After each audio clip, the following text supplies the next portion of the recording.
دیکھو دعا جو ہے نا، دعا اس میں اصل ہے انفرادی. اجتماعی دعا میرے لیے تو مانگنا بڑا ہی مشکل کام ہے. خیر مانگ لینی چاہیے کبھی کبھار، لوگوں کو سیکھنے کا موقع مل جاتا ہے. لیکن اجتماعی دعا کے موقع تو کبھی کبھار ہی آتے ہیں نا. آپ مجھے ایک بات بتاؤ، جب کسی سے قرضہ مانگنے کے لیے جاتے ہو، کسی ذاتی ضرورت سے لیے جاتے ہو، تو کیا بھونپو ہاتھ میں لے کے جاتے ہو؟ اس کو بھونپو کہتے ہیں نا، وہ جو اسپیکر ہوتا ہے. یہ پوری قوم کو لے کے جاتے ہو، جا کے چھپڑ میں اس سے لجاجت کرتے ہو بیٹھ کے کہ یار تو حالات دیکھ رہے، غربت مہنگائی کہاں پہنچی ہوئی ہے یار، تھوڑا کچھ روکڑا شوکڑا دے دے. ایسا ہی ہوتا ہے کہ نہیں ہوتا؟ تو دعا کا جو اللہ نے اصول بتایا ہے قرآن مجید میں، ادعوا ربکم تضرعا وخفیہ، اپنے رب کو پکارو عاجزی کے ساتھ اور چپکے سے. تو دعائیں کرنا سیکھیں. مسئلہ سارا مسلمان کے ساتھ یہ ہے کہ اس کا ہر ایک کے ساتھ کنیکشن. جی بیٹا، اچھا میں پڑھ لوں گا دعا کے لیے، ٹھیک ہے. مسئلہ مسلمان کے ساتھ یہ ہے کہ اس کا اللہ تعالیٰ سے کنیکشن کیا ہو گیا ہے؟ کمزور. اسی سے سارے مسائل کھڑے ہو رہے ہیں. تو دیکھو آج کے اس بیان میں نا جو بات سیکھنے کی ہے، میرے لیے بھی آپ کے لیے بھی، جو میں جتنی باتیں کرتا ہوں میں اس میں سب سے پہلے اپنے آپ کو خطاب کر رہا ہوں. میرا کبھی یہ دعویٰ نہیں ہے کہ جو باتیں میں کر رہا ہوں تو وہ مجھے ضرورت ہی نہیں ہے. اور بھائی میں سب سے پہلے اس کا خود محتاج ہوں کہ اللہ مجھے عمل کی توفیق دے. اس لیے میرے یہ بیان نہیں ہوتے، یہ تکرار ہوتی ہے. مل بیٹھ کے کچھ نصیحت کی باتیں شیئر کر لیتے ہیں جو ہم سب بھولے ہوئے ہیں، مجھ سمیت. آپ کہہ سکتے ہیں جب مل بیٹھ کے باتیں شیئر کرتے ہیں تو پھر نیچے بیٹھ کے گپ شپ لگائیں، اوپر کیوں بیٹھے ہوئے؟ تو وہ اس لیے بیٹھا ہوں اوپر کہ نظر آ جاؤں سب کو میں آرام سے. نیچے بیٹھوں گا تو نظر نہیں آؤں گا، اس لیے مجبوری میں اوپر بیٹھا ہوں. میں سمجھتے ہیں اس لیے نہیں بیٹھا کہ میں نصیحت کرنے والا ہوں تو میں کو بہت نیک آدمی ہوں، تو میں چونکہ بڑا آدمی ہوں تو میرا مقام بہت عظیم انسان ہوں میں. عظیم تو قیامت میں پتہ چلے گا بھائی، عظیم کون ہے اور وسیم کون ہے. یہ کب پتہ چلے گا؟ قیامت میں پتہ چلے گا عظیم کون ہے اور وسیم کون ہے. دنیا میں تو کچھ بھی ہو سکتا ہے. تو اس لیے ہمارا سب سے بڑا مسئلہ کیا ہے؟ آج جو ڈپریشن، اسٹریس، بیماریاں، پریشانیاں، ناکامیاں اور ٹینشنیں، ان کی بڑی وجہ یہ ہے کہ ہمارا اللہ سے کنیکشن کیا ہو گیا ہے؟ کمزور. بعض لوگوں کا تو بالکل ہی ختم ہو گیا ہے. اور اللہ نے جو ہمیں عبادتیں دی ہیں نا، تراویح کی عبادت، رمضان کی عبادت، ذکر اذکار کی عبادت، حج کی عبادت، عمرے کی عبادت، دعا کی عبادت، صدقات و خیرات کی عبادت، ان سب کا مقصد اللہ سے تعلق پیدا کرنا ہے. آج سب کچھ ہو رہا ہے مگر اللہ سے تعلق نہیں ہو رہا. یہ بڑا مسئلہ ہے. دیکھو ہمارے ایک دوست تھے، ان کے یہاں اللہ تعالیٰ معاف فرمائے کوئی واقعہ ہوا گھر میں خودکشی کا. بے روزگاری کی وجہ سے کسی نوجوان نے خودکشی کی. اللہ تعالیٰ اس نوجوان کی مغفرت کرے. بہرحال کبیرہ گناہ ہے لیکن دعائیں مغفرت تو کرنی چاہیے.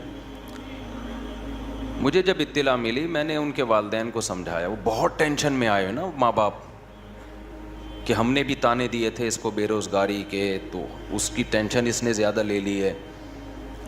میں نے کہا یہ ٹینشن زیادہ لینے والی بات بالکل غلط.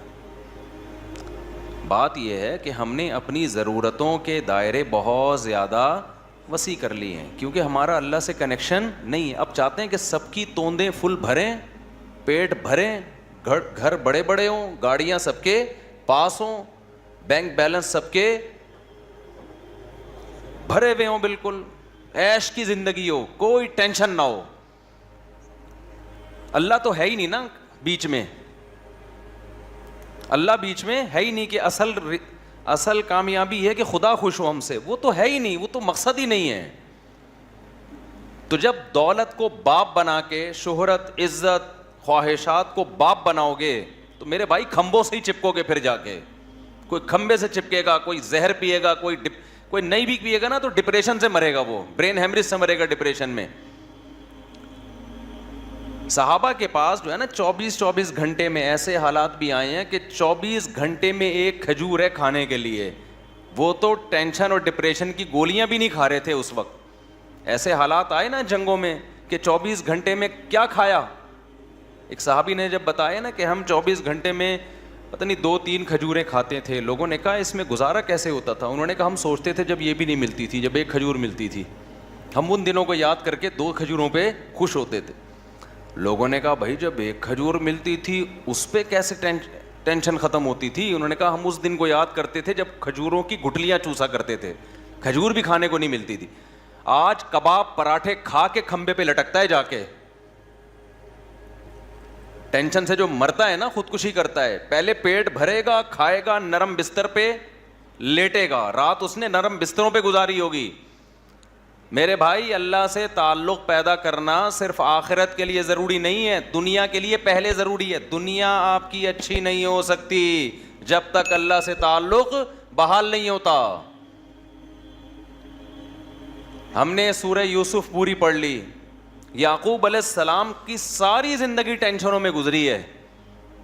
ان ٹینشنوں میں ساری زندگی کیا کرتے رہے ہیں؟ صرف دعائیں مانگتے رہے ہیں. حالانکہ دعائیں بظاہر قبول ہوتی ہوئی نظر بولو نہیں آ رہی. دعائیں قبول ہی نہیں ہو رہی ہیں بظاہر. یہ کیسی قبولیت ہے بھائی دعا کی؟ جب اللہ نے ایک خوبصورت بیٹا دیا, اس کو خواب آیا, خواب سے لگا کہ یہ پیغمبر بنے گا, تو یعقوب علیہ السلام نے اسی وقت سے دعائیں مانگنا شروع کر دی. اے اللہ اس کو زمین کا لوگوں کا امام بنا. جو تو نے نعمت کی ہے نا میرے دادا ابراہیم پر, اے اللہ وہ نعمت مکمل کر میرے بیٹے یوسف کے ذریعے, اس کو بھی نبی بنا. اس وقت سے دعائیں مانگی ہوں گی کہ نہیں مانگی ہوں گی؟ نظر بد سے بچنے کے لیے بھی دعائیں مانگی ہوں گی. بہت خوبصورت بیٹا تھا, اے اللہ اسے حاسدوں کے حسد سے بچا. مانگی ہوں گی کہ نہیں مانگی ہوں گی؟ بھائی بولو کیا ہو گیا؟ یہ دعا بھی مانگی, اے اللہ اسے حاسدوں کے حسد سے بچا. اتنا خوبصورت بیٹا ہے یہ, اتنا نیک بچہ ہے یہ, لیکن سارے کام بظاہر کیا ہو رہے ہیں؟ الٹے. حسد بھی کھا رہی ہے, بھائیوں نے اٹھا کے کنویں میں ڈال دیا, اور باپ کی نظروں سے اوجھل. تو کیا کہا یعقوب علیہ السلام نے کہ میں خودکشی کروں گا, میرا بیٹا کہاں ہے بھائی؟ تم نے جو کرتا لا کے دیا مجھے جس پہ جھوٹا خون لگا ہوا ہے, یہ جھوٹ بول رہے ہو, اور پھر مسلسل ڈپریشن ٹینشن میں جاتے جاتے بالآخر خدا نخواستہ کوئی خیال آیا ان کے دل میں خودکشی کا. وہ کیا کر رہے ہیں بھائی؟ فصبر جمیل. میں کیا کروں گا بھائی؟ صبر, کیونکہ میرے پاس تو کوئی تحقیق کا ذریعہ بھی نہیں ہے کہ تم سچ کہہ رہے ہو کہ جھوٹ کہہ رہے ہو. دعا بظاہر قبول ہونے کے بجائے کیا ہو رہی ہے؟ رد ہو رہی ہے. کوئی مایوسی کی بات نہیں کی یعقوب علیہ السلام نے. اے اللہ میں تجھ سے کیا مانگ رہا تھا اور تو میرے ساتھ کیا کر رہا ہے؟ تو مجھے ٹینشنیں دے رہا ہے, مجھ سے کیا گناہ ہوا ہے؟ اور ایسا بھی نہیں کیا یعقوب علیہ السلام نے روحانی علاج والوں سے رابطہ کیا ہو, بے شرم لوگوں سے, کیونکہ یہ بڑے بے شرم ہیں. اچھے اچھے گھر جادو ٹونے کے نام پہ ان بے شرموں نے تباہ کیے ہیں. جادو ہے, ٹونا ہے, فلانا ہے, ڈمکانا ہے, جو اصل کام کرنے کا ہے اس سے یہ کیا کر دیتے ہیں؟ آپ کو ہٹا دیتے ہیں. یعقوب علیہ السلام اللہ سے کیا کر رہے ہیں؟ دعائیں مانگ رہے ہیں. وہ دعا کیسے قبول ہو رہی ہے؟ یوسف علیہ السلام مصر میں بجائے کنویں سے نکلنے کے مصر کے بازاروں میں بول لو نا کیا ہو گیا؟ فروخت ہو رہے ہیں. پھر دوسرا بیٹا بھی گیا تھوڑے دنوں کے بعد, ایک ملنے کے بجائے بنیامین بھی چلا گیا. رو رہے ہیں, جو غیر اختیاری چیز ہے, رو رہے ہیں, غیر اختیاری ہے نا. تو بچوں نے کیا کہا کہ آپ ابھی تک یوسف کو یاد کر کے رو رہے ہیں؟ کیا فرمایا؟ انما اشکو بثی وحزنی الی اللہ. میں اپنے غم کس کے سامنے بیان کرتا ہوں؟ اللہ کے سامنے. اللہ کے سامنے تو بیان کیا جائے گا غم. وَأَعْلَمُ مِنَ اللَّهِ مَا لَا تَعْلَمُونَ، میں اللہ کے بارے میں وہ کچھ جانتا ہوں جو تم نہیں جانتے۔ ناکامیوں کے نقشے میں کامیاب کرنا کس کا کام ہے؟ اللہ کا کام۔ مایوس نہیں ہوں، جو ہو رہا ہے میرے حق میں بہتر ہو رہا ہے، اگرچہ مجھے سمجھ میں نہیں آ رہا۔ تصور نہیں تھا نا بادشاہ بنا کے اللہ ملائے گا۔ ان کے مسائل خدا کی قسم ہمارے مسائل سے کئی گنا زیادہ تھے۔ میں مانتا ہوں بے روزگاری ہے، مہنگائی ہے، پھر بھی پراٹھے کھا رہے ہیں لوگ اس مہنگائی میں بھی، پھر بھی زیادہ کھا کے مر رہے ہیں، کم کھا کے نہیں مر رہے لوگ۔ اور جو کم کھانے والے ہیں، جو واقعی غریب ہیں، ان کے یہ مسائل بھی نہیں ہیں، انہیں صبر آ رہا ہے۔ زیادہ تر عیش پرست لوگ ہیں جن کو صبر نہیں آتا۔ تو یہ سارے مسائل کس کی وجہ سے میرے بھائی؟ اللہ سے تعلق نہ ہونے کی وجہ سے۔ حضرت مولانا اشرف علی تھانوی رحمہ اللہ نے بڑی پیاری بات لکھی۔ ایک مرید نے نا ان کو لکھ کے دیا کہ مجھ سے گناہ نہیں چھوٹتا، گناہ کرتا ہوں توبہ کرتا ہوں، گناہ کرتا ہوں توبہ چھوٹ نہیں رہا، حضرت توبہ کر کر کے تھک گیا۔ انہوں نے فرمایا کرتے رہو، اس توبہ کی وجہ سے تعلق تو بحال ہے نا اللہ کا۔ چلو محبت کا تعلق نہیں، معذرت کا تعلق تو ہے، ایکسکیوز کا تعلق تو ہے۔ نہیں آئی میرا خیال ہے بات سمجھ میں؟ ایک تعلق ہوتا ہے اطاعت کا تعلق، فرما برداری کا تعلق، اصل تو یہ تعلق ہے کہ آپ اللہ کے فرما بردار بن کے رہیں۔ اور ایک تعلق ہوتا ہے فرما بردار نہیں ہے لیکن معذرت کر رہا ہے بار بار، تعلق تو ہے نا۔ اور ایک ہے کہ تعلق ہی نہیں ہے، نہ اطاعت کر رہا ہے نہ اللہ سے معافیہ مانگ رہا ہے۔ آج مسلمان کا بہت بڑا مسئلہ کیا ہے کہ اللہ کو اس نے اپنی ڈکشنری سے نکالا، اب چند رسومات میں تو اللہ رہ گیا ہے، چند رسومات میں، لیکن ایسا مضبوط تعلق نہیں ہے کہ یہ اللہ آپ کو ڈپریشن سے نجات دے دے، یہ اللہ آپ کی ٹینشنیں دور کر۔ دیکھو جب آپ ٹینشن میں ہوتے، کوئی محبوب دوست مل کے آپ کے ساتھ ٹینشن شیئر کر لے تو آپ کو خوشی ہوتی ہے نا، آپ کہتے ہیں یار تمہاری وجہ سے میرا غم کیا ہو گیا ہے؟ ہلکا ہو گیا ہے۔ تو اللہ کی وجہ سے غم ہلکا کیوں نہیں ہو رہا؟ اس کا مطلب اللہ دوست ہی نہیں ہے، تعلق ہی نہیں ہے اللہ سے۔ تو خوب سمجھ لو رمضان اللہ نے کیوں دیا؟ اللہ سے تعلق پیدا کرنے کے لیے۔ جتنی عبادتیں ہیں بھائی تم اللہ سے کوئی دوستی لگاؤ، راز و نیاز کیا کرو اللہ تعالیٰ سے۔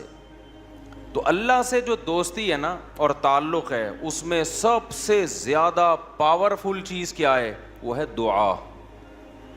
آج میں نے دیکھا ہے لوگ نماز پڑھ لیتے ہیں کسی نہ کسی درجے میں، تلاوت کر لیتے ہیں کسی نہ کسی درجے میں، صدقات و خیرات بھی ٹوٹے، ویسے تو نہیں ہو رہے جیسے ہونے چاہیے لیکن چلو ٹوٹے پھوٹے صدقات و خیرات بھی ہو جاتے ہیں، عمرہ بھی کر لیتے ہیں پیسہ اللہ دے دے، حج بھی کر لیتے ہیں، اللہ سے مانگنے کا شوق ختم، بس ایک فارمیلٹی پوری ہوتی ہے اجتماعی دعاؤں میں، اجتماعی دعائیں ہوتی ہیں نا اس میں آ رہے ہیں، اب تو بینر بھی لگ رہے ہوتے ہیں ہمارے یہاں، رو رو کے دعائیں مانگی جائیں گی، یعنی یہ بھی ایک انٹرٹینمنٹ کا ذریعہ بن گئی یہ چیز۔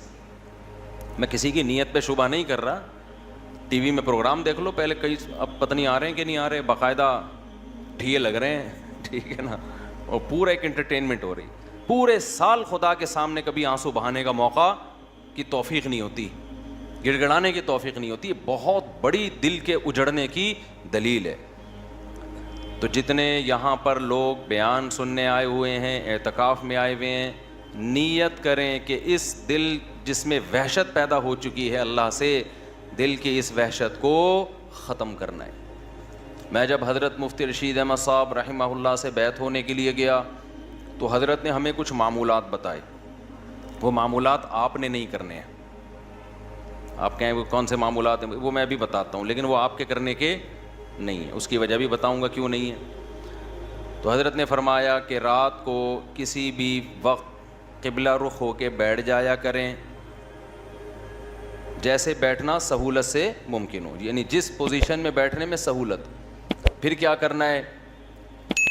10 دفعہ درود شریف پڑھنا ہے نبی صلی اللہ علیہ وسلم کے احسانات کو سوچ کے، پھر 10 دفعہ استغفار پڑھنا ہے اپنے گناہوں کو یاد کر کے، اور پھر ایک مراقبہ کرنا ہے۔ مراقبہ کیا؟ کہ اگر آپ کسی جگہ خوبصورت باغیچہ لگانا چاہتے ہیں، خوبصورت پھول لگانا چاہتے ہیں، پھلدار درخت لگانا چاہتے ہیں، تو پہلے وہاں سے جھاڑیاں صاف کرنی پڑیں گی کہ نہیں کرنی پڑیں گی؟ بولو نا. خواتین خوب غور سے بیان سنیں. آج کل خواتین میں بھی گھروں میں معمولات کا رواج ختم. موبائل آ گیا ہے ہاتھ میں. ہم اپنی دادیوں نانیوں کو دیکھتے تھے, مصلے سے محبت تھی ان کو. آج ہم عصر کے بعد نا بات کر رہے تھے کہ فٹنس, فزیکل فٹنس کی نا. مجھ سے اکثر لوگ آ کے پوچھتے ہیں نا آپ اتنے باریک کیوں ہیں. ٹھیک ہے, تو میں تو کوئی خاص کوئی نہ کوئی بہت زیادہ ایکسرسائز ہیں, پراٹھے وراٹھے پھوڑتا رہتا ہوں. تو میں بتا رہا تھا کہ پہلے زمانے کے لوگ تو کوئی ٹریننگ نہیں تھی, کوئی فزیکل فٹنس کی چیزیں نہیں تھی, پھر بھی فٹ تھے. تو مجھے اپنی دادی یاد آ رہی تھی. اب آج خواتین واکنگ بھی کرتی ہیں, جاگنگ بھی کرتی ہیں, جم بھی جا رہی ہیں. میں اس کے خلاف نہیں ہوں, پردے کے ساتھ کیا جا سکتا ہے, کیونکہ گھر میں اور تو کچھ ہو نہیں رہا, تو پھر تو کھا بڑی اسپیڈ سے رہی ہیں, تو پھر وہی ہوگا نا جو مردوں کے ساتھ ہو رہا ہے, جو عورتوں کے ساتھ ہو رہا ہے, پھٹ پٹا کے دھماکے کے ساتھ اطلاع آ جاتی ہے. ایک دن آج یہ دنیا سے چلے گئے. لیکن ہم جب پرانی عورتوں کو دیکھتے ہیں, اپنی دادیوں نانیوں کو, تو انہوں نے تو ایک ایک تخت پہ پوری پوری عمریں گزار دیں. میں اپنی دادی کو میں نے میرا خیال ہے 20 سال دیکھا ہے, 20 سال اپنی دادی کے ساتھ گزارے. تو 20 سال سے میں ان کو تخت پہ ہی دیکھ رہا تھا. ایک تخت تھا, شاید ان کو جہیز میں 1903 میں ملا ہو کہیں, یا 1904-05 میں کہیں جا کے ملا ہو. اس کے اوپر ایک چادر تھی, اس کے اوپر ایک دری تھی, اس کے اوپر ایک اور چادر تھی, اس کے اوپر ایک اور دری تھی. ایک دری کے نیچے کیلا رکھا ہوا ہوتا تھا, دوسری دنی کے نیچے کوئی پیسے ویسے رکھے ہوئے ہوتے تھے. ان کے مختلف چیزیں تھیں. پان بھی کھاتی تھیں. وہ تھا سروتا ہوتا تھا نا, اب تو یہ لفظ ڈکشنری سے غائب ہو رہے ہیں. سروتا نہیں ہوتا وہ جو کاٹنے والا, پھر چھوٹا سا پان ہوتا تھا, تمباکو لگایا اور رکھ لیا. اسی تخت پہ میں نے ان کو دیکھا. 20 سال انہیں گزارے, اور 85-90 سال کی عمر میں ان کا انتقال ہوا ہے. نہ کوئی واکنگ تھی, نہ کوئی جاگنگ تھی, نماز, تسبیحات, تھوڑا بہت غیبتوں میں ٹائم گزرتا تھا, اللہ معاف فرمائے وہ غلط تھا. زیادہ ٹائم کس میں گزرتا تھا؟ نماز میں. روزے رکھتی تھیں شوال کے, رمضان میں کئی قرآن ختم ہو جاتے تھے, حالانکہ نظر کمزور ہو گئی تھی, اتنے موٹے موٹے چشمے لگا کے قرآن پڑھے جا رہے ہیں. میں حیران ہوں آج کل عمریں کتنی چھوٹی ہو گئی ہیں. بات کیا ہے بھائی؟ کسی نہ کسی درجے میں اللہ سے تعلق تھا, ٹینشنیں نہیں تھی, ڈپریشن نہیں تھی جو یہ ہے. ان کی ڈپریشنیں اللہ سے دعائیں مانگ کے ختم. انہوں نے بہت سارے غم بھی دیکھے, جوان موتیں دیکھی ہیں. مجھے دادی نے بتایا کرتی, پتہ نہیں کتنے میرے بچے پیدا ہو کے فوت ہوئے ہیں. آج عورت کا ایک بچہ فوت ہو جائے نا, اتنا شور شرابہ, اتنا رونا پیٹنا چیخنا کہ شوہر کا دل کرتا ہے کہ وہ بھی فوت ہو جائے, اتنی ٹینشن ہوتی ہے اس کو. غموں کا برداشت کرنا اور برداشت کرنے کی طاقت اور قوت ختم, کیونکہ اللہ سے تعلق کیا ہو گیا ہے؟ ختم. پہلے بڑے آرام سے ایک جملہ, بھائی ما قدر اللہ, یہ دیا, یہ اولاد دی اللہ نے, لینے والا کون ہے؟ وہ بھی اللہ, اس کی مرضی لے لی. تھوڑا بہت روئے, اس کے بعد نارمل. تو وہ میں واقعہ سنا رہا تھا نا, ہمارے حضرت فرمایا کرتے تھے کہ یہ سوچا کریں, نہیں 10 دفعہ درود شریف پڑھا, 10 دفعہ استغفار, اس کے بعد تھوڑی دیر مراقبہ. مراقبہ وہ نہیں جو مراقبے سینٹر کھلے ہوئے ہیں, ٹوپی ڈرامہ پتہ نہیں کیا کیا گھما رہے ہوتے ہیں, کوئی کشف کرامت وغیرہ چیزیں دکھا رہے ہوتے ہیں. مراقبہ کا مطلب اس کا استحضار کریں. ایک مثال سوچیں کہ جب کسان کو کوئی خوبصورت باغیچہ لگانا ہوتا ہے تو پہلے زمین سے جھاڑیاں اور کانٹے دار پودے صاف کرتا ہے. ایسا ہی نہیں لا کے کاشتکاری کر دی جاتی اچھی چیزوں کے لیے. جھاڑیاں اور خاردار پودے لگانے کے لیے ٹریکٹر چلانے کی ضرورت نہیں ہے, وہ خود بخود اگ جاتے ہیں. سیب, انار, انگور, ناشپاتی, گندم, چاول, یہ چیزیں لگانے کے لیے کیا چاہیے؟ جلدی میں مختصر بیان کرنے کا میرا ارادہ ہے, ذرا آپ میرا ساتھ دیں تاکہ بات بیٹھ جائے دماغ کے اندر. تو یہ چیزیں لگانے کے لیے کیا چاہیے بھائی؟ پہلے جھاڑیاں صاف کی جائیں گی, اس کے بعد پھول لگتے ہیں. تو حضرت فرمایا کرتے تھے, یہ سوچا کریں کہ میرے دل میں اللہ کی محبت کے پھول اس وقت تک نہیں لگیں گے جب تک دنیا کی محبت کی خاردار جھاڑیاں صاف نہیں ہوں گی. گاڑیوں کی محبت, پیسے کی محبت, شہرت کی محبت, عیاشی کی محبت, میرا بحریہ ٹاؤن میں پلاٹ کیوں نہیں ہے, میرے پاس اتنا پیسہ کیوں نہیں ہے, میں بہت اچھے اسکول میں کیوں نہیں پڑھ پا رہا, میں بہت اچھی یونیورسٹی میں کیوں نہیں پڑھ پا رہا, میں ابھی تک انڈا موڑ پہ کیوں بیٹھا ہوا ہوں, ڈیفینس میں گھر کیوں نہیں ہے میرا. یہ مردار ہے بھائی, بے وفا چیزیں ہیں جن سے آپ نے دل لگایا ہوا ہے, روٹھنے والی چیزیں ہیں. جو اتنے بڑے بڑے ترقی کر کے کہاں کہاں پہنچ گئے, تھوڑے دن میں کہاں جاتے ہیں وہ, قبر کے اندر کیڑے کھا رہے ہوتے ہیں ان کی لاشوں کو. جا کے دیکھا کرو نا, جا کے دیکھ لیا کرو, مرے ہوئے ہوتے ہیں, سڑے ہوئے, بو آ رہی ہوتی ہے ان کے اندر سے. ہمارے ایک جاننے والے, انہوں نے بتایا کہ آپ سے ایک سیٹھ صاحب ملاقات کرنا چاہتے ہیں, بہت بڑے سیٹھ, وہ بلڈر تھا, بہت بڑا, بہت ہی بڑا بلڈر. تو انہوں نے مجھے 2-3 دفعہ کہا آپ سے ملنا چاہتے ہیں. میں نے کہا ملنے, کہتے نہیں بھائی وہ اصل میں ان کی سیکیورٹی بہت ہے, تو وہ کیونکہ بہت زیادہ پیسہ ہے تو سیکیورٹی بھی اسی حساب سے, جتنا زیادہ پیسہ آتا ہے نا, پیسے کا گراف جتنا اوپر جاتا ہے, موت کا خطرہ بھی اسی حساب سے اتنا. عزت اور شہرت, یہ 2 چیزیں ایسی ہیں جتنی بڑھیں گی موت کا خطرہ اتنا ہی بڑھے گا. جو غریب آدمی اور مشہور بھی نہ ہو, وہ ٹرک کے نیچے آگے بھی نہیں مرتا, میں نے اکثر دیکھا ہے, پھر بھی بچ جاتا ہے پھر بھی کہیں نہ کہیں سے بچ ہی جائے گا وہ. جتنی عزت بڑھتی چلی جائے گی نا آپ کی, اور جتنا پیسہ آتا چلا جائے گا, موت کا چانس اسی حساب سے, کیونکہ حاسدین بڑھتے چلے جاتے ہیں نا. تو انہوں نے مجھے بتایا کہ بھائی وہ اتنا پیسے والا بلڈر ہے, وہ یہ فلانا پروجیکٹ اس کا چل رہا ہے, فلانا پروجیکٹ اس کا چل رہا ہے, تو مفتی صاحب جانا پڑے گا, وہ بہت عقیدت مند ہے آپ کا, تو جانا پڑے گا. ایکچولی وہ بڑا پروٹوکول ہوتا ہے ان لوگوں کا. میں نے کہا چلو آپ اتنا اصرار کر رہے ہیں اور آپ کے تعلق ہے میرا, تو میں تو آپ کو جانتا ہوں, اس کو تو نہیں جانتا, آپ سفارش کرنے تو مل لوں گا. تھوڑے دن میں انہوں نے مجھے بتایا کہ بھائی اس کا انتقال ہو گیا. کیا ہو گیا بولو؟ انتقال. میں نے کہا بھائی کل پرسوں تو ملاقات کی باتیں ہو رہی تھیں. انہوں نے کہا بس وہ ہارٹ اٹیک ہوا اور دار فانی سے ہمیشہ کے لیے چلے. اب اتنا بڑا آدمی, ہارٹ اٹیک اتنے آرام سے ہوتا نہیں ہے, یہ ہم غریبوں والے حساب نہیں ہوتے. ان کے cholesterol level, lipid profile, blood pressure, مشینیں ان کے ساتھ ساتھ چلتی ہیں. غریب آدمی کو تو جب رگ پھٹتی ہے تو پتہ چلتا ہے, 6 مہینے بعد پتہ چلتا ہے کہ ہوا کیا تھا اس کے ساتھ, کیونکہ کوئی ٹیسٹ, کوئی رپورٹ ہے اس کے پاس, بولو نا, ہوتی نہیں ہے. گٹکے کھا کھا کے منہ کے کینسر کو بھی چلاتے رہتے ہیں کئی سال تک. یہ گٹکے بھی غیر معیاری ہیں نا ان کے. تو یہ جو اتنا مالدار آدمی, اچانک سے اس کی موت ہو گئی, تو آپ کا کیا خیال ہے, یہ اچانک ہو گئی ہوگی؟ بھائی ان کو تو رپورٹیں ان کے پاس ہوتی ہیں, شوگر چیک کرنے کی مشینیں ہر وقت, 2-4 ڈاکٹر ہر وقت. پھر بھی اللہ بتاتا ہے جب موت کا وقت آتا ہے, سیکنڈوں کے اندر موت دیتا ہوں میں. میں اکثر ایک مثال میں, بیان میں ایک مثال دیتا ہوں. دیکھو جتنے بھی پیغمبر دنیا سے گئے, سے ہمیں یہی پتہ چلتا ہے کہ جیسے نارمل کسی کی موت ہوتی ہے, بیمار ہوتے ہیں, بستر پہ جاتے ہیں, کچھ وقت کے بعد ان کی ڈیتھ ہو جاتی ہے. ہمارے نبی صلی اللہ علیہ وسلم کے ساتھ بھی ایسا ہوا. آپ کو بخار ہوا, چند دن بخار چلا, پھر اسی میں آپ صلی اللہ علیہ وسلم کی وفات ہوئی. لیکن سلیمان علیہ السلام کی وفات کا واقعہ بڑا عجیب ہے. سلیمان علیہ السلام جو تھے نا, ان کی وفات کیسے ہوئی ہے؟ اللہ نے سلیمان علیہ السلام کو اتنی بڑی حکومت دی, تخت ان کے تابع بنا دیا, ہوائیں ان کے تابع کر دیں, 100 بیویاں معذرت کے ساتھ. اتنا ظاہر ہے جب بہت پیسہ, صحت بھی, محلات بھی, ملکہ سبا مسلمان ہو گئی, آ کے اتنی بڑی حکومت مل گئی بیٹھے بیٹھے, اتنے وسائل, اور جنات پر روب سلیمان علیہ السلام. اور قرآن کے الفاظ کیا ہے؟ فلما قضینا علیہ الموت. سلیمان علیہ السلام نے ایسے لاٹھی یوں رکھ کے بیٹھے ہوئے ہیں اور تعمیراتی کام کروا رہے ہیں.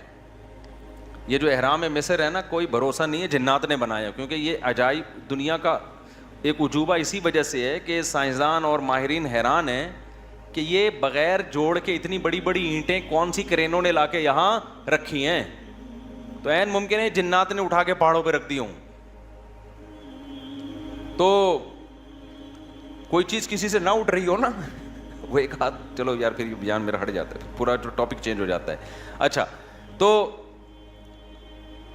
لیکن سلیمان علیہ السلام کی موت کیسے ہوئی ہے؟ لاٹھی زمین پہ اور ایسے روپ کے ساتھ کرسی سے ٹیک لگا کے بیٹھے ہوئے اپنی نگرانی میں کام کروا رہے ہیں. مزدور لگے ہوئے ہیں ٹینشن میں, اور جنات بھی ٹینشن میں نا, محنت مزدوری کا کام کر رہے ہیں. قرآن کہتا ہے فلما قضینا علیہ الموت، ہم نے وہیں بیٹھے بیٹھے سلیمان کی روح کو قبض کر لیا۔ انبیاء کے ساتھ معاملہ یہ ہوتا ہے کہ موت کے بعد پیغمبروں کا جسم خراب نہیں ہوتا، نہ ان کے جسم میں ذرہ برابر بھی کوئی تبدیلی آتی ہے، بالکل موت کے بعد ایسے لگتے ہیں جیسے زندہ ہیں، کوئی ان کے چہرے پہ تبدیلی نہیں آتی، ہزاروں سال گزر جائیں، لاکھوں سال گزر جائیں۔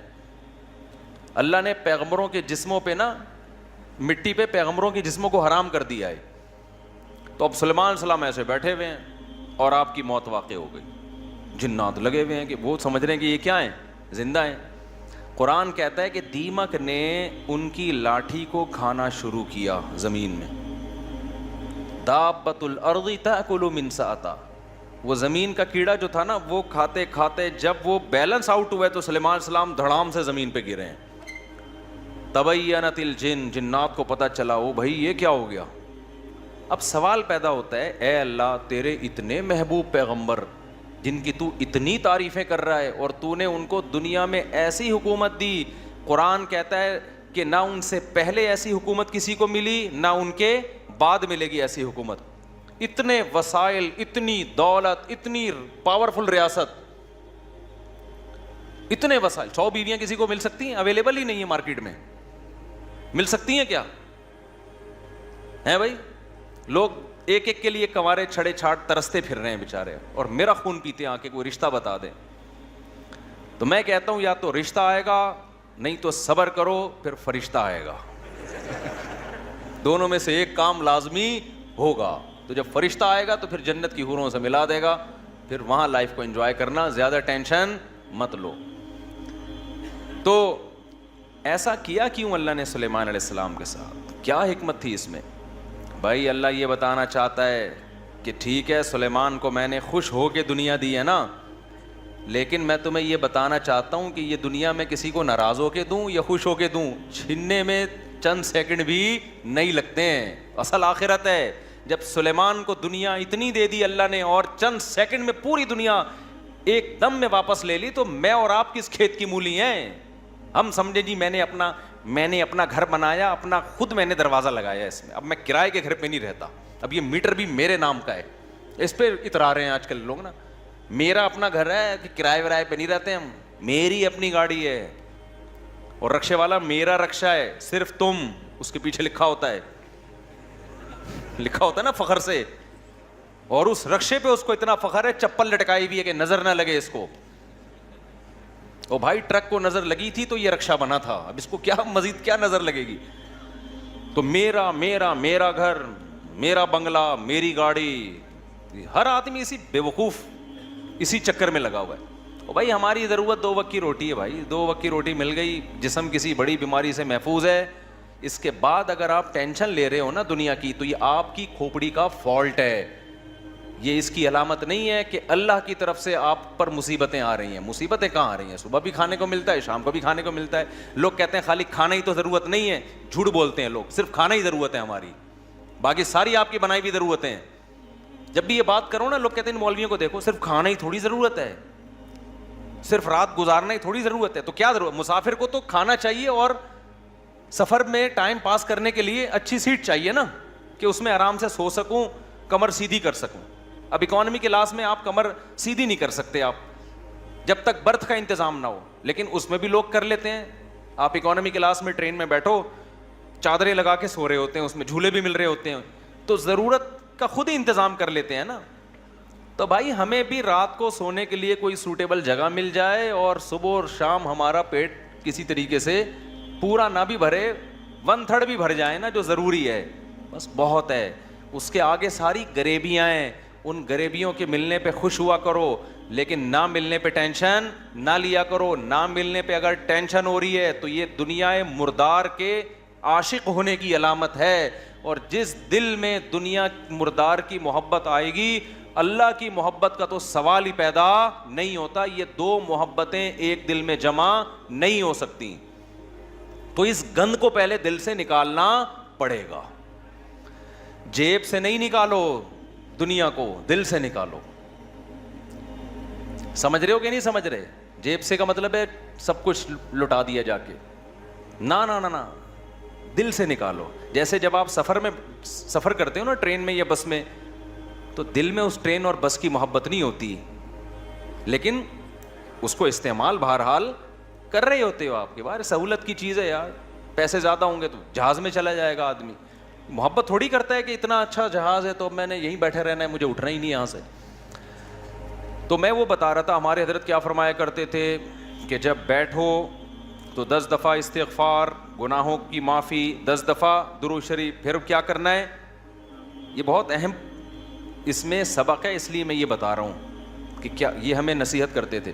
پھر کیا کرنا ہے, یہ مراقبہ کرنا ہے کہ جب تک کسی باغیچے سے جھاڑیوں کو صاف نہ کیا جائے, پھول بوٹے اس میں پیدا نہیں ہوتے, تو جب تک دل میں دنیا کے جو گٹر اور دنیا کے محبت کے جو گٹر ابل رہے, اس کو گٹر ہی کہا کرو, دنیا مردار کی محبت کے کیا ہیں یہ گٹر ہیں. دنیا مردار کی محبت کے گٹر یہ جب تک بند نہیں ہوں گے, اللہ کی محبت کے چشمے نہیں پھوٹیں گے. ایک ہی سوراخ سے گٹر کا پانی بھی نکل رہا ہو اور چشمہ بھی نکل رہا ہو, کبھی دیکھا آپ نے؟ بولو نا کیا ہو گیا بھائی.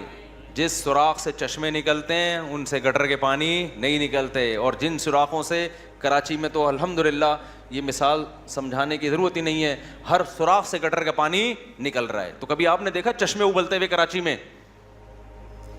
تو جس دل میں دنیائے مردار کے گٹر کا پانی ابلتا ہو, اس دل میں اللہ کی محبت کے چشمے نہیں پھوٹ سکتے. تو یہ حضرت فرماتے تھے یہ مثال سوچیں.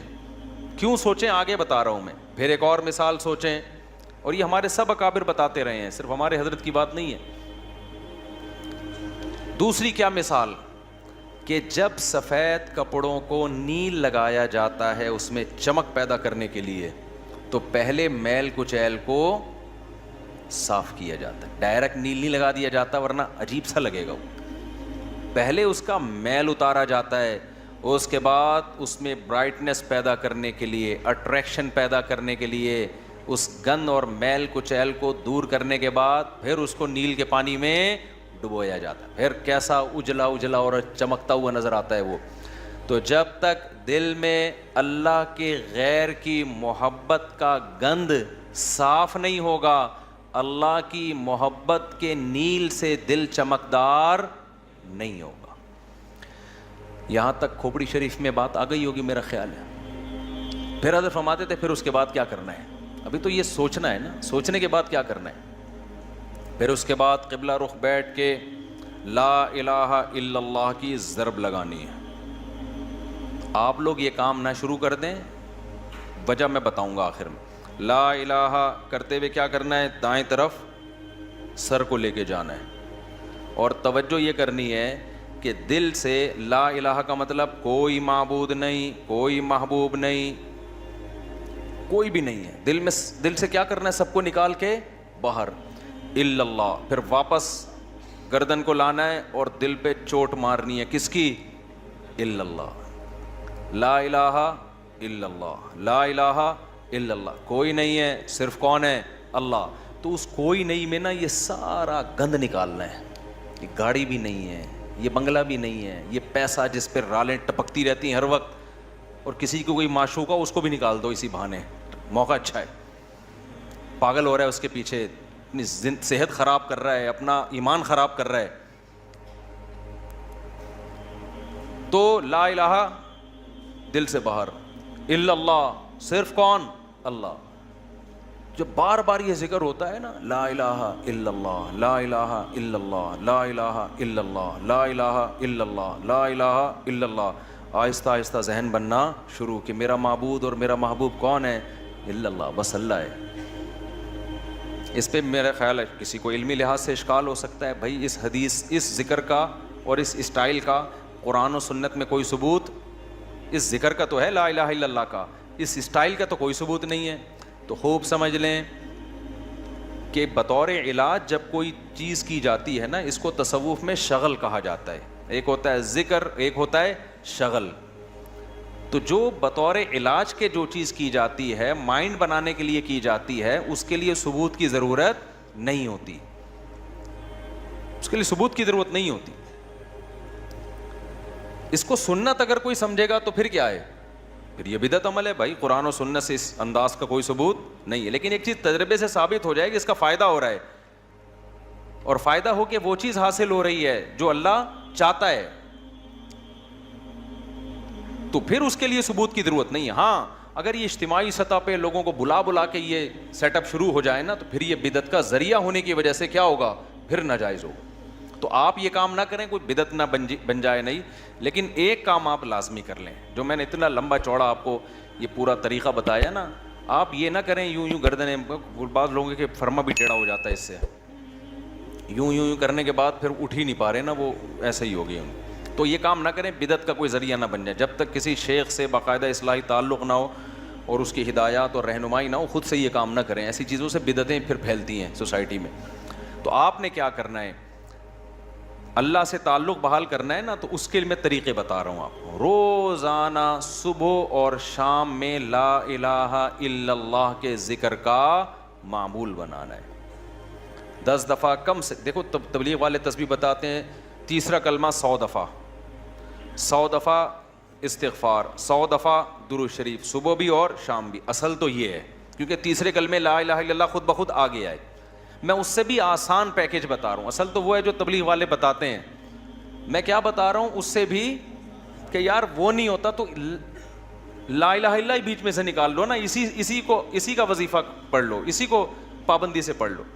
تو جتنے یہاں مرد اور خواتین آج بیان سننے کے لیے آئے ہیں, آج سے عزم کریں کہ ہم نے روزانہ کم سے کم 100 مرتبہ صبح اور 100 مرتبہ شام لا الہ الا اللہ کا ورد کرنا ہے. اچھا, ذکر میں اصل یہ ہے کہ آہستہ آواز سے کیا جائے. جہرن ذکر کو شریعت نے پسند نہیں کیا, لیکن اگر دل لگانے کے لیے, معنی اور مفہوم کا تصور دماغ میں بٹھانے کے لیے کوئی ہلکی آواز سے جہر کر لیتا ہے, ہلکی آواز سے, بہت شور شرابہ نہ ہو, تو اس میں بھی کوئی حرج نہیں ہے. تو آپ نے کیا کرنا ہے, یہ 2 مثالیں صبح سوچنی ہیں. صبح کے وقت کر لیں اور شام کے وقت کر لیں. بیٹھیں قبلہ رخ ہو کے, 10 دفعہ استغفار اپنے گناہوں کو یاد کر کے, 10 دفعہ درود شریف پڑھ لیا. اس کے بعد ہلکی آواز میں لا الہ, مزے لے کے ذکر کرنا ہے, ٹرخانا نہیں ہے. 100 دفعہ نہیں ہو رہا نا, 50 دفعہ کر لو. وہ کام جو تھوڑا ہو پابندی کے ساتھ ہو, اللہ کو زیادہ محبوب ہے اس کام سے جو بہت زیادہ ہو لیکن اس کی پابندی نہ ہو. تو کیا کرنا ہے, ہلکی آواز سے لا الہ الا اللہ, لا الہ الا اللہ. اور تصور کوئی نہیں ہے. لا الہ کا مطلب, اللہ قرآن میں کہتے ہیں افرأیت من اتخذ الہہ ہواہ, تم نے ایسے لوگ دیکھے جن کا معبود ان کی خواہشات ہیں, خواہشات کو اپنا خدا بنایا ہوا ہے. تو لا الہ میں آپ نے کیا تصور, میری خواہشات میرا خدا نہیں. جس کے دل میں بھی, وہ ہر آدمی کو پتا ہے مجھے کس سے زیادہ عشق چڑھا ہوا ہے آج کل, گاڑی سے زیادہ ہے, بنگلے سے زیادہ ہے, بحریہ ٹاؤن سے زیادہ ہے, یہ کس سے ہے, جو گھسا ہوا ہے نا دل کے اندر. کسی کو کسی چیز سے ہوتا ہے, کسی کوئی, یہ جو عاشق ہوتے ہیں نا جن کو حرام عشق ہو جاتے ہیں, ان کو کہا جاتا ہے اس محبوبہ کا تصور کر کے دماغ سے نکالو جو حرام عشق ہے. سمجھتے ہو کہ نہیں سمجھتے؟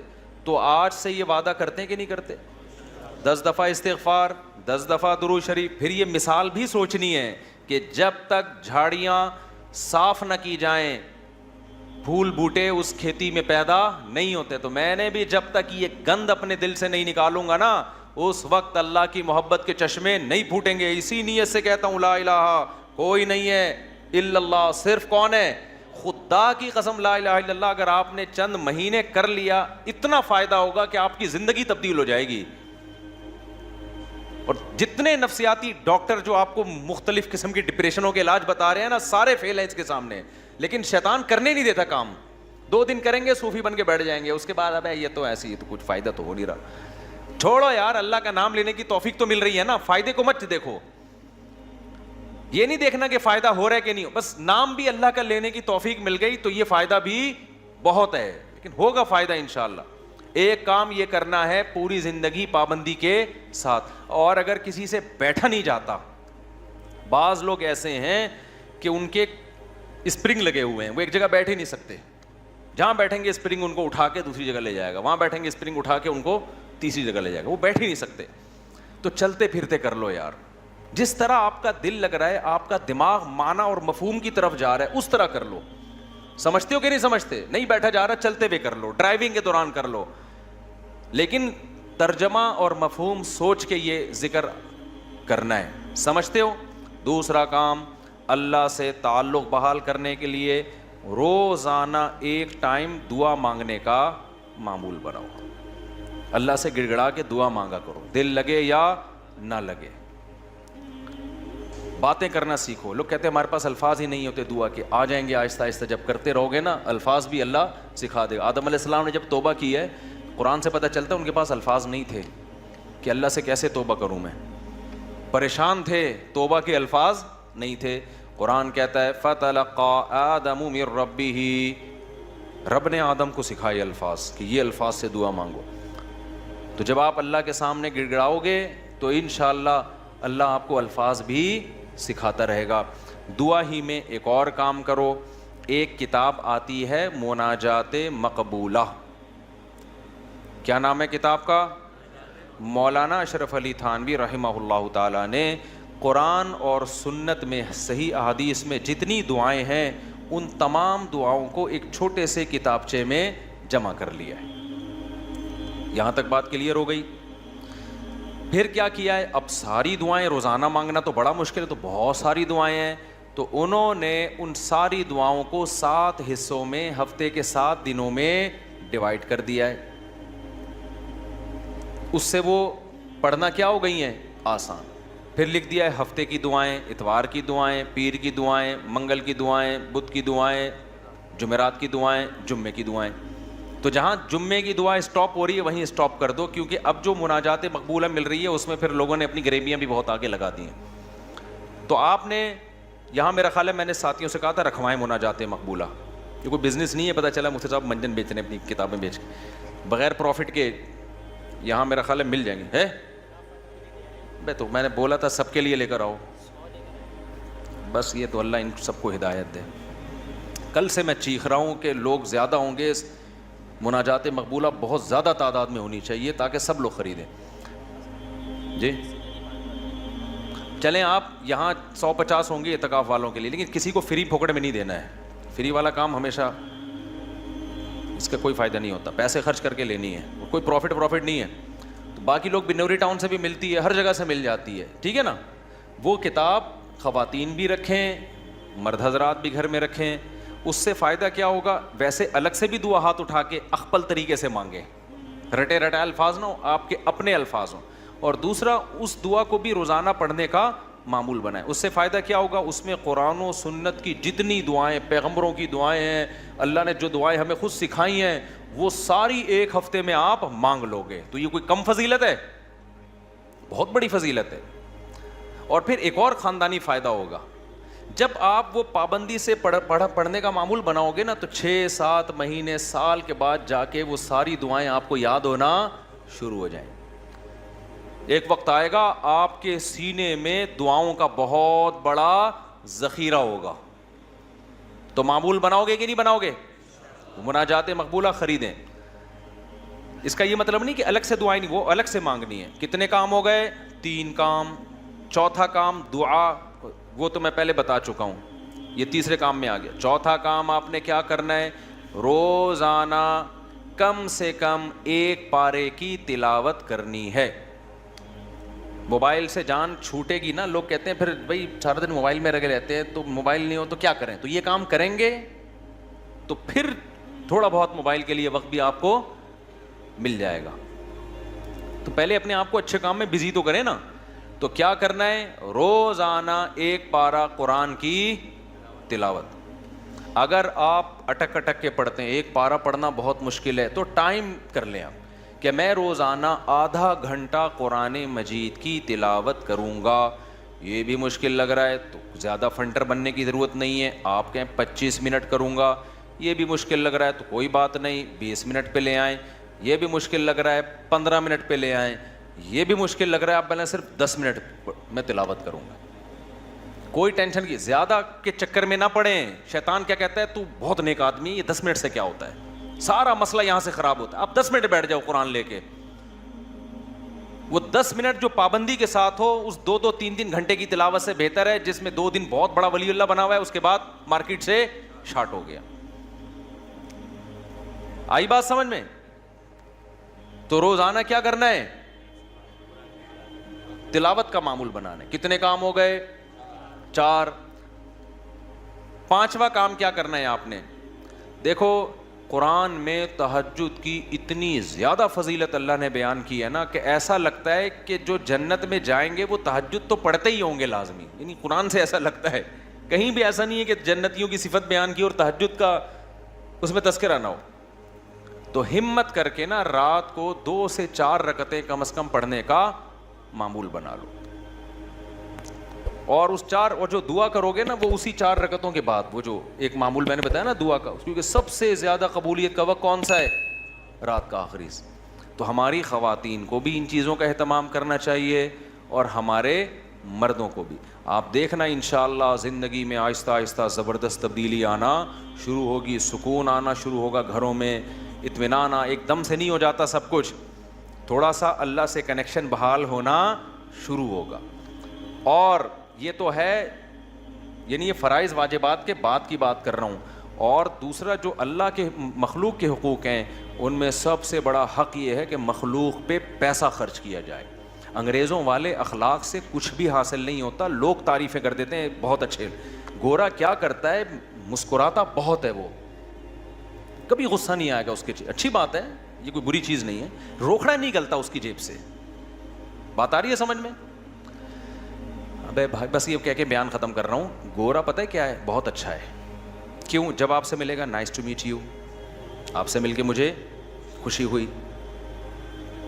جب بات کریں گے مسکرا کے, اچھی بات ہے, حدیث میں آتا ہے مسکرا کے بات کرنا صدقہ ہے. کبھی کسی سے لڑیں گے نہیں اور بڑے تمیز سے سب کچھ. روکھڑا نہیں نکلتا گورے کی جیب سے.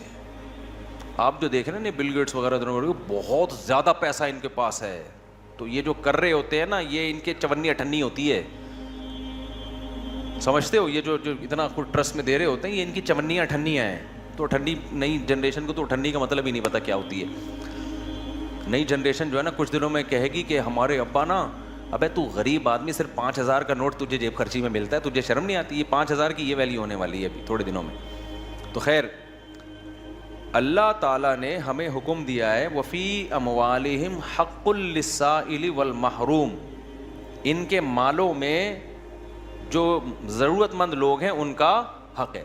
ایسے صدقات و خیرات کیا کرو جیسے گورا ٹائم پہ ٹیکس دیتا ہے. ان کے یہاں ٹیکس کی بڑی ویلیو ہے, اچھا شہری ہے, ٹیکس میں ڈنڈی نہیں مارتا. ہم ٹیکس بھی دیں گے لیکن ہم اپنے رشتہ داروں پہ, غریبوں پہ, ضرورت مندوں پہ ایسے تجوریوں کا منہ کھولیں گے کہ گویا یہ اللہ کی طرف سے ہم پہ ٹیکس ہے. کنجوسی ختم کرو معاشرے میں. زکوٰۃ دیتے ہوئے جان نکل رہی ہے, حالانکہ کتنی تھوڑی سی زکوٰۃ ہے یار, کتنی تھوڑی سی زکوٰۃ ہے. بیٹیوں کے نام ہو رہا ہے زیور تاکہ زکوٰۃ نہ دینی پڑے. خوشی خوشی دو یار, سال میں ایک دفعہ ایک اسلام کا رکن ادا کرنے کا موقع مل رہا ہے, اس سے بڑھا کے دیا کرو. 2.5% ہے, ہم 5% دیں گے جی. غریبی اللہ بھی تو ہمیں ضرورت سے زیادہ دے رہا ہے کہ نہیں دے رہا؟ جتنا اللہ کے ذمے ہمارا رزق ہے وہ تو 2 روٹی ہے, صبح اور ایک شام, اور بالکل فٹ فاٹ رہتا ہے. لیکن اللہ پراٹھے بھی کھلا رہا ہے. اللہ ہم تختوں پہ بھی سو سکتے ہیں لیکن اللہ نے سونے کے لیے ہمیں کیا دیے ہوئے ہیں؟ گدے دیے ہوئے ہیں. ہر چیز ہمیں اللہ نے, ایک جوڑا ہمارا گزارے کے لیے کافی ہے جو سطر کو ڈھانپ لے, لیکن پیٹیاں کھولو پوٹلوں کے پوٹلے نکل کے گریں گے نیچے. تو میرے بھائی اللہ کیا ہمیں ترسا ترسا کے دیتا ہے؟ ہماری ضرورت سے کئی گنا زیادہ. تو جب اللہ ہم سے مانگتا ہے تو ہمیں بھی چاہیے اللہ کے لیے اپنے ہاتھ کو کھلا رکھیں. تو جتنے خواتین یہاں بیٹھی بیان سن رہی ہیں, جتنے مرد, ہر مہینے معمول بنائیں کچھ نہ کچھ اماؤنٹ پابندی سے صدقہ کریں گے, اور اپنے بچوں کو سکھائیں. یہ بچوں کو پتہ ہے آج کل کیا سکھایا جا رہا ہے؟ بیٹا پیسہ پیسہ جو ہے نا اس پہ کبھی کمپرومائز نہیں کرنا. ہر وقت ان کے سامنے دولت کی باتیں, پیسے کی باتیں, دولت کی باتیں, پیسے کی باتیں, بزنس کی باتیں. لہذا جس بچے کو جاب نہ ملے وہ کھمبے سے لٹک کے مرتا ہے. پھر وہ بچے کو توکل کی باتیں کرو, بیٹا پیسہ ویسا کچھ نہیں ہوتا, ٹھیک ہے اللہ نے ہمیں بہت دیا لیکن یہ سب کچھ نہیں ہے, اصل عمل ہے. اصل کیا ہے؟ عمل ہے. قارون جب اپنے خزانوں کے ساتھ نکلا تو غریبوں نے کہا پیسہ ہی سب کچھ ہے. اہل علم نے کیا کہا؟ بھائی یہ کچھ بھی نہیں ہے, اصل عمل ہے. یہ اہل علم نے کہا نا, قرآن میں کئی بار بتا چکا. تو اپنے بچوں کو سکھاؤ بیٹا, پیسے کسی کی دولت دے کے رالے مت ٹپکانا. اصل کیا ہے؟ عمل ہے, صدقہ خیرات. یہ پیسے والا اگر صدقہ خیرات کرتا ہے تو بہت اچھا, نہیں کرتا تو بیٹا یہ پیسہ وبال جان ہے. تو بچپن سے ان کو عیدیاں دیا کرو, تو ان کو بولا کرو کہ کچھ صدقہ کرو اس میں سے. ہمارے حضرت تو فرمایا کرتے تھے جب فقیر کو پیسہ دینا ہو نا, بچے کے ہاتھ سے دلواؤ کہ تم دے کر آؤ جا کے, تاکہ اس کو پیسہ دینے کی عادت پڑے.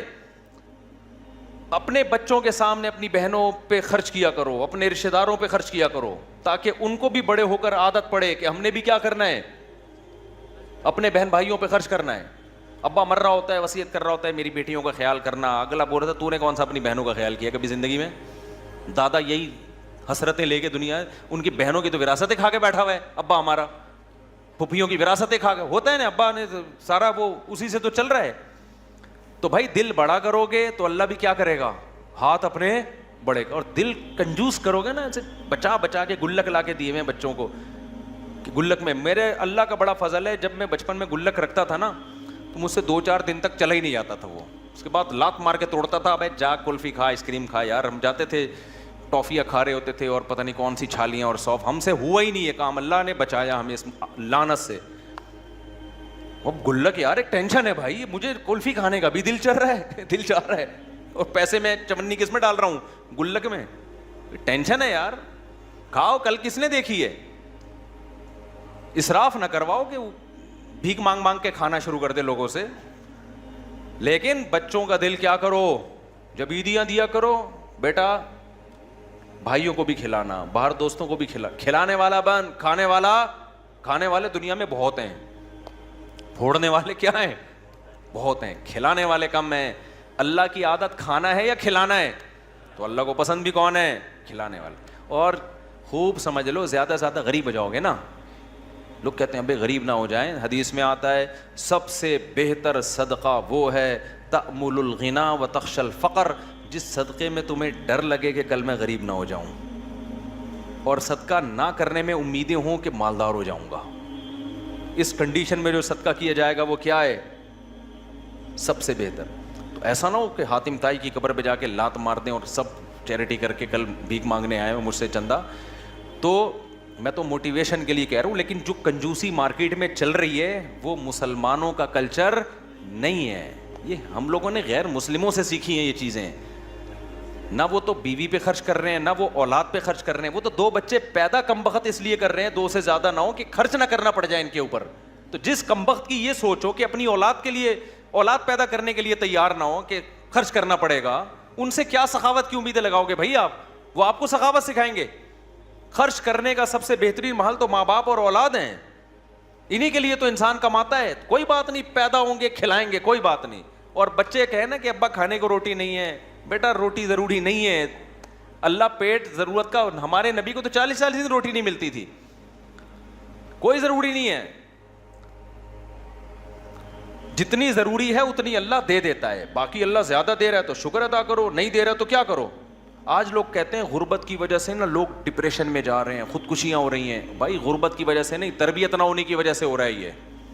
پہلے بھی غریب ہوتے تھے لیکن مائیں سکھاتی تھیں, باپ سکھاتے تھے, بیٹا آج روٹی ہے ٹھیک ہے, اور نہیں ہے تو کیا ہے, صبر کرو. میں ایک واقعہ سنا کے بس بیان کو سمیٹتا ہوں. ایک بزرگ کا واقعہ ہے کہ ان کے پاس نا ایک طالب علم پڑھا کرتا تھا. پہلے زمانے میں کیونکہ وسائل بہت کم ہوتے تھے دینی مدرسوں کے پاس, طلبہ بہت سے بھوک میں پڑھتے تھے. تو ایک طالب علم تھا, وہ اب کبھی مدرسے میں روٹی مل رہی ہے, کبھی نہیں مل رہی. تو وہ بزرگ تھے, وہ بھی اسی کے ساتھ جب بھوکے رہتے, جب روٹی ہے تو ٹھیک ہے, بھوکے نہیں ہے تو کھا لیا, چلو جی روٹی ہے تو کھا لیا. امام ابو یوسف جو امام ابو حنیفہ کے شاگرد ہیں نا, پتہ نہیں کتنے سال انہوں نے صرف دہی اور سوکھی روٹی پہ گزارا کیا ہے, پھر جا کے علم حاصل کیا ہے. اگر اس طرح کے ان کو تربیت دی جاتی کہ کامیاب وہ ہے جو پراٹھے پھوڑ رہا ہے اور یہ کھا رہا ہے, تو وہ تو ابو یوسف تھوڑی بنتے. پھر وہ قاضی القضاء, اسلامی دنیا کے جو سب سے پہلے مسلمان جج تھے نا, سب سے بڑی آبادی پہ, وہ امام ابو حنیفہ کے شاگرد ابو یوسف رحمۃ اللہ علیہ تھے. وہ پیڑے کھا کے نہیں بنے ہیں, وہ سوکھی روٹیاں کھا کے. مولانا طارق جمیل صاحب کی آج لوگ عیش و عشرت دیکھتے ہیں, کئی مہینے ابلے ہوئے چاولوں پہ گزارا کیا ہے. تو وہ جو بزرگ تھے نا, ان کے شاگرد نے کیا کہا جب کھانا ہوتا نا تو وہ کھلا دیتے, جب کھانا نہیں ہوتا تو وہ بزرگ کہتے کہ بیٹا آج ہم اللہ کے مہمان ہیں, آج ہم کیا ہیں, آج اللہ کھلائے گا. مطلب ہے کہ کوئی کھانے کا انتظام اللہ کھلائے گا, کہ یہ مطلب ہوتا ہے کہ کوئی انتظام, بس اللہ تسلیاں دے گا, یعنی صبر کی توفیق دے گا. تو ویسے ہی ہوتا ہے. ایک دن وہ بیچارہ بیٹھا ہوا تو بزرگ اس نے پوچھا کہ کھانا ہے, انہوں نے کہا ہاں ہے. تو وہ طالب علم رونے لگا. یہ تربیت کی بات بتا رہا ہوں آپ کو, آج کل یہ تربیت نہیں ہے. تو بزرگ نے کہا بیٹا آج تو کھانا ہے, آج تم رو کیوں رہے ہو؟ انہوں نے کہا کہ استاد جی آپ جب یہ کہتے تھے نا آج ہم اللہ کے مہمان ہیں, اس میں جو لذت تھی وہ کھانا کھانے میں نہیں تھی, کیونکہ آج اللہ کے لیے جب صبر کرنا پڑتا ہے تو اس کا اپنا مزہ ہے نا. روزے میں بھی تو ہم بھوکے پیاسے رہتے ہیں, لیکن اس کا ایک لطف ہے. یہ کس کے لیے رہتے ہیں؟ یہ اللہ کے لیے رہتے ہیں. ویسے کوئی ہمیں بھوکا پیاسا ذرا رہ کے تو ڈاکٹر کہہ کے تھک گئے, کم کھاؤ کم کو مانتا ہے, خود ڈاکٹر نہیں مانتا اپنی بات. ادھر میں بیٹھا ہوا تھا, میں طلبا کو نا یہاں لڑکوں کو سمجھا رہا تھا, دیکھو بریانیاں شریانیاں نہیں پھوڑا کرو, ایکچولی ہماری ڈائٹ یہ ہونی. میں بہت زبردست کھانا آیا, میں نے بھی پھوڑ دی بیٹھ کے. مجھے خود یاد نہیں تھا کہ میں ابھی تھوڑی دیر پہلے نصیحتیں کیا کر رہا تھا, ابھی پرسوں کی بات ہے.